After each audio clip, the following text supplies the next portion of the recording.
OpenAI just launched the feature that lets third-party apps connect directly to ChatGPT. You can now use Spotify, Zillow, Canva, all sorts of apps right inside your chat. Very convenient, very sleek, why didn't they do this sooner? Here's why. The documentation says apps can access relevant context from your ChatGPT conversations. And if you have memory on, they can leverage relevant information from memories.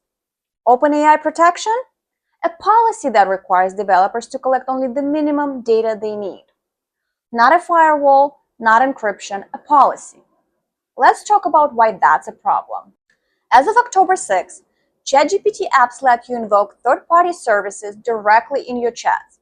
Convenient, but here's the catch. OpenAI's documentation says apps may access and use relevant context from your ChatGPT conversations. But relevant context? Not defined. Your entire history, recent messages, just the current chat? They don't say. TechCrunch noted, it's unclear whether developers would have access to a user's entire conversation with ChatGPT, the past few messages, or just the prompt. That's policy enforcement, not a technical barrier.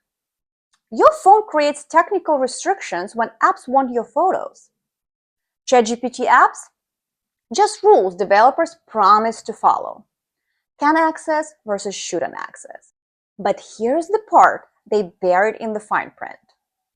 OpenAI states, data shared with apps is handled according to each app's terms of service and privacy policies. You're now trusting third-party developers with your chat history, their retention policies, their security, their interpretation of relevant.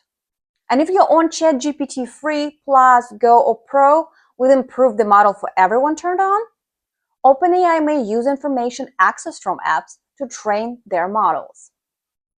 Business and enterprise? Different rules. So what should you do? Don't use app integrations in chats where you've discussed sensitive information.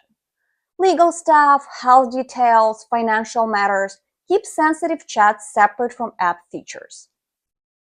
OpenAI may add better controls as users demand clarity.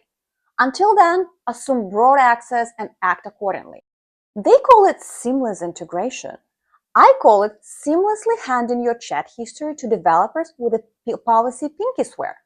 When relevant content is whatever the app decides it is, and there is no technical barrier stopping them, I'll keep my sensitive chat app-free. Trust is earned, not buried in deliberately vague documentation.